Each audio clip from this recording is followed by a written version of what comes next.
Estefania, thank you so much for having us in your home. Of course. Welcome. We're in the heart of downtown LA with the Bensons. So I know you're from North Carolina. I've definitely been there and I've surfed. The waves are different, but it's super fun. How was that like growing up for you? It was honestly very different than here, obviously. I grew up with my single mom and my little brother. He's like 2 years younger than me. I pretty much started dancing when I was 3. So right when I started walking, I was dancing. My mom actually enrolled me in a dance studio that happened to be like one of the best dance studios in the United States. I had no idea. But she was just like, just try it. So I tried it, and then from there I started traveling. When I was 6, I was already traveling, competing, and like just winning awards, but I almost didn't recognize that I was like really good at it. So people started like offering mom scholarships, and like it was just crazy. It was a lot for us to like handle, but like we were still like going with it, rolling with it. And then when my mom realized around when I was 10, she realized, she's like, okay, like this is something you're gonna do for the rest of your life. Like let me invest in it. And that's when I was like, okay, like I want to make a career out of this. And she was like, let's make a fund for you to go to LA when you're 18 and like then start running from there. So I was definitely the only Latina there for pretty much all of school. So I faced a lot of adversity, a lot of like, I was just different, just looked different, was huge. Like I was really tall since I was 12. So yeah, it was hard because I was like fighting to like be the best dancer like I could be, the best person I could be, but I feel like I had to work like 10 times harder than all my friends and everything like that, because one, I really couldn't afford dance, but like help from people just helped me like become, like just start going through to get to where I wanted to be. Like people helped me a lot. No, right. That's so interesting. What kind of dance? I did ballet, I did tap, I did contemporary, I did a little salsa, and hip hop started becoming more of like my genre of dance in high school. And I like fell in love with it, and that's like what I mostly do now. But mostly like a trained ballet dancer. So that's interesting. You grew up in North Carolina, and you were the only Latino, within the dance community. And school. Wow. Yeah. How did that influence your dance, like what you wanted to do in dance? Was there a different inspiration for you? Yeah, I definitely pulled from, my culture. Just seeing my abuelos, my tios, like dance salsa, when we went to Colombia, and like just how free they were in it.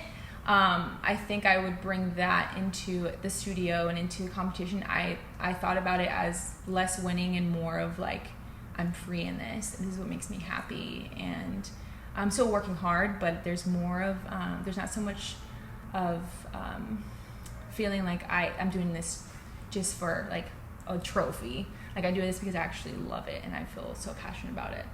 Wow. Yeah. I know that some people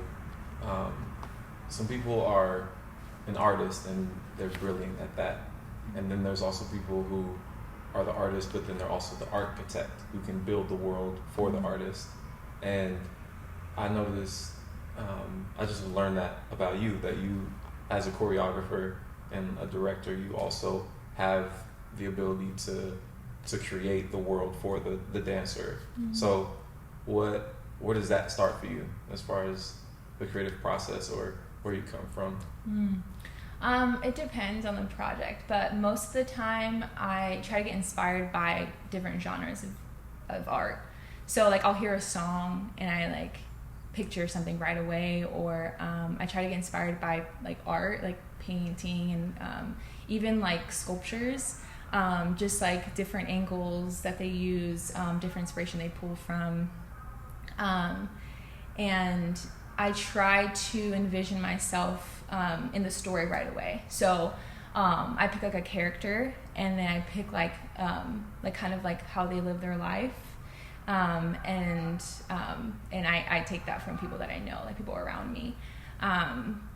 But yeah, it always starts with like I wanna always like evoke someone's story, someone's heart, someone's passion, someone's faith.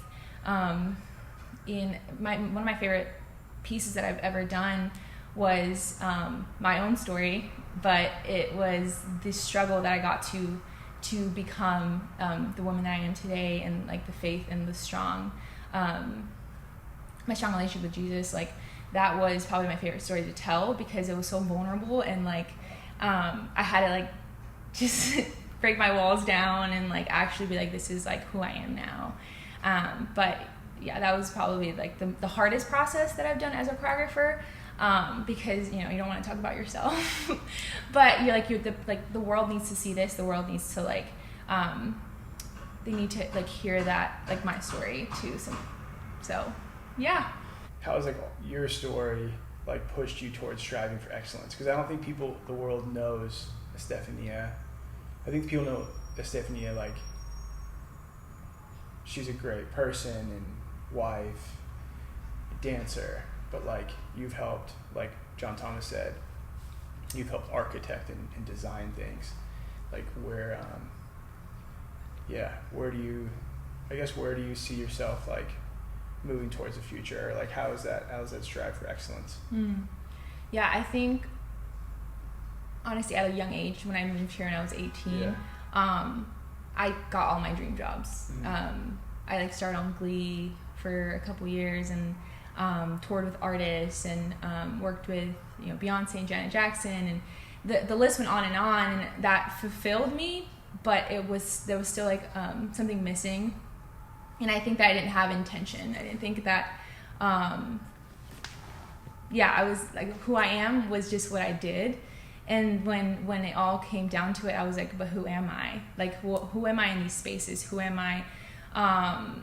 Like what kind of impact do I want to leave with the people that I come encounter with in the industry? And I had to take a break from dance and really like dig deep and try to find like my intention, my purpose, and that is it's people.